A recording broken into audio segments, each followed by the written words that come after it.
Well guys, we have a cool suppressor to check out today. This is Fletcher Rifle Works Texas Flood. It's a combination suppressor for 30 cal or 5.56 and anything in between. We have different end caps that we're going to go over that are pretty cool, and of course any kind of mount that you want to put on it, because it's that standard hub mount, the 1375 that everybody's gone to. So it's not like you just have it one thread pattern and you're locked into it. No, you can even do weird things like take the Griffin Armament gate lock, and now we can put this on an A2 flash hider. This is a 3D printed titanium suppressor that only weighs 10 ounces and 6.5 inches long. It's like 1 3/4 inch thick, but I think that's good because you want it shorter and a little beefier. It's probably going to make it sound better. Now, if you're familiar with the name Fletcher Rifle Works, it's probably because you watched the channel before and we've covered their 1122 open tops quite a bit. I think 1022, but their receiver part here makes it so easy to clean because we can just take the top part of the receiver off, take our bolt out, do all our maintenance that way. Because if you've ever shot a 1022 and tried to take the bolt apart, it's not the easiest thing in the world. But for instance, this is their takedown, same thing, pretty cool, so you can go check them out as well.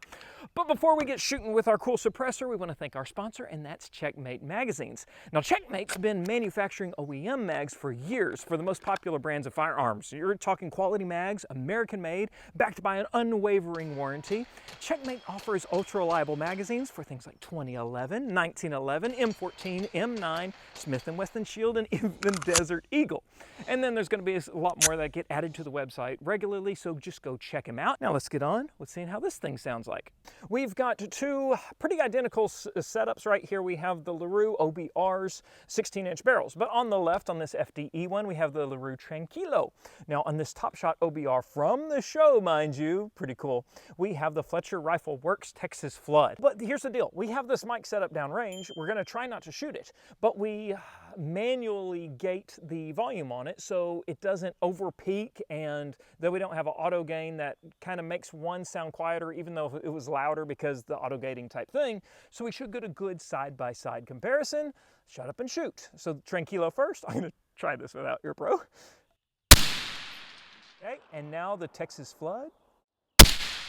Ooh, we got sparks. We'll talk about sparks later. Let's try again.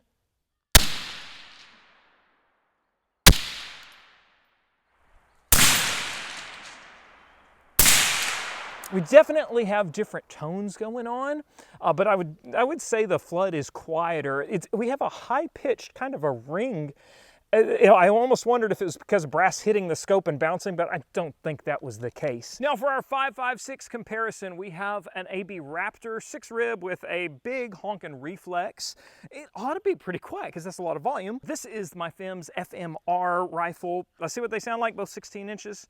Texas Flood will be second. So first, the AB Raptor.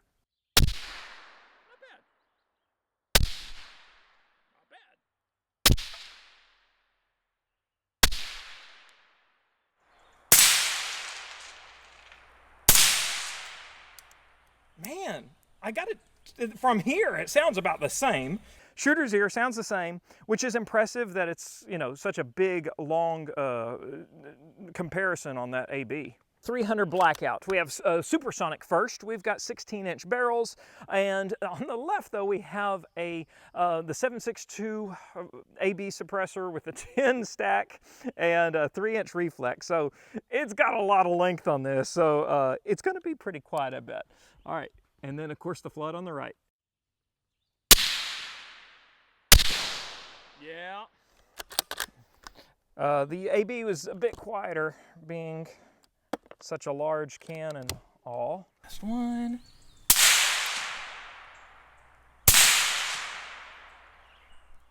That almost sounded the same to me, but you're watching levels. About the same? Well, that's impressive. Now we have some subsonic. This is the 220 grain from American Munitions. I'm looking forward to this. This ought to be pretty good. That was crazy.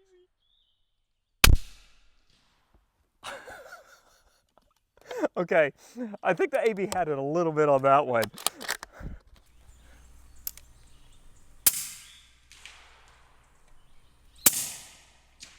Okay, that's pretty cool.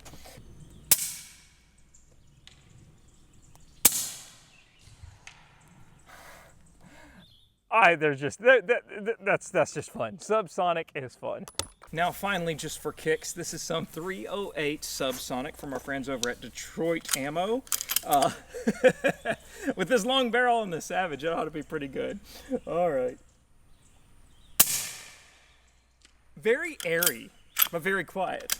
For the past few tests, when we had 5.56, we were using the 5.56 end cap, and then of course with 308 the other way, or we get really cool stuff on video.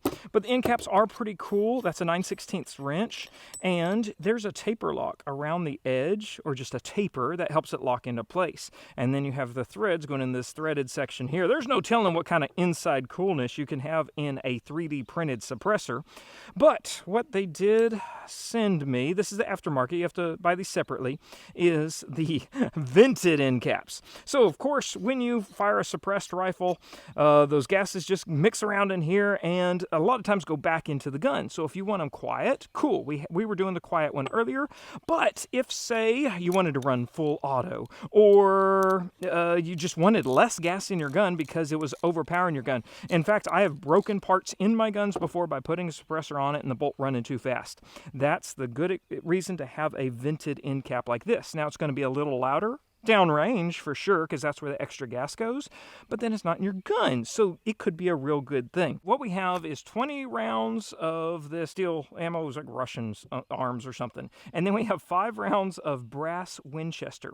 We're going to run a mag of 20 rounds through and then see how dirty those rounds are in the bottom of the mag. Because if you've ever shot suppressed, you know your residue gets in your loaded rounds and cartridges in the inside, and they kind of do a weird green corrosion. We're going to see if we have a difference between the vented and the non-vented cap. This is the Reap Rependries chassis on a BRN 180, and yes, it's a SBR because we even put a stock on it. So it's a 10.5 7.62 by 39.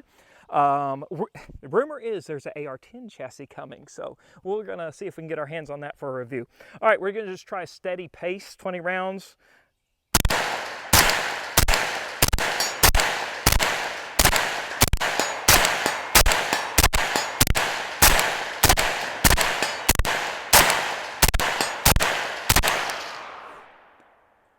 You know what I'm realizing though is I don't feel gassed out. And that's cool, but we are using the vented cap. All right, we're gonna keep these rounds to compare in a second. Non-vented end cap, another 20 rounds. Try to keep the same pace.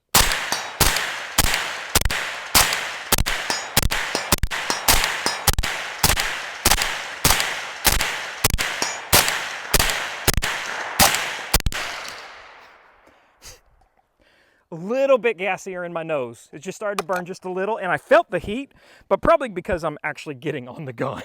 I see a little more white ash on the bottom of these, and I don't see much here. And they are in order because it was like top of the mag to the bottom. That does look a little dirtier, but what we did see was ejection pattern was directly at 3 o'clock when we used the vented one. When we switched to the non-vented, we were getting a good 5 o'clock throwback with the brass. And this is tuned for a suppressor. So that does show that, yes, it cut down on our gas that way. So at least something. Now, you may notice if on some of the footage that you might catch a spark once in a while. You'll especially see it once we put it on high-speed camera. So we'll put some of those sparks in here. And that's just part of shooting a titanium suppressor. Titanium doesn't absorb heat as fast as steel does. And so you have your powder residue that will flame out like in a sparkler effect. Honestly, I think it's cool because when you're at the range showing something off and you see some sparks, it's kind of like an explosion. It's kind of neat.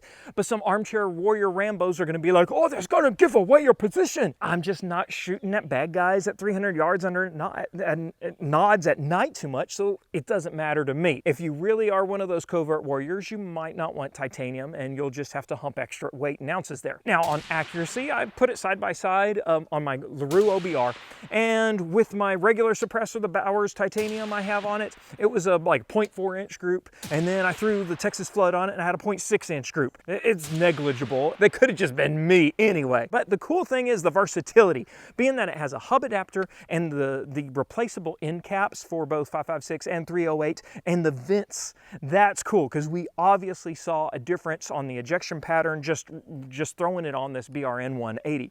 So that's what makes it a neat plus, because a lot of times you have to buy, oh, do I want a suppressor for a bolt gun that has a little more blowback, or am I going to get the one I want for my semi-auto that won't gas me out so much? You have options here, and that's pretty cool.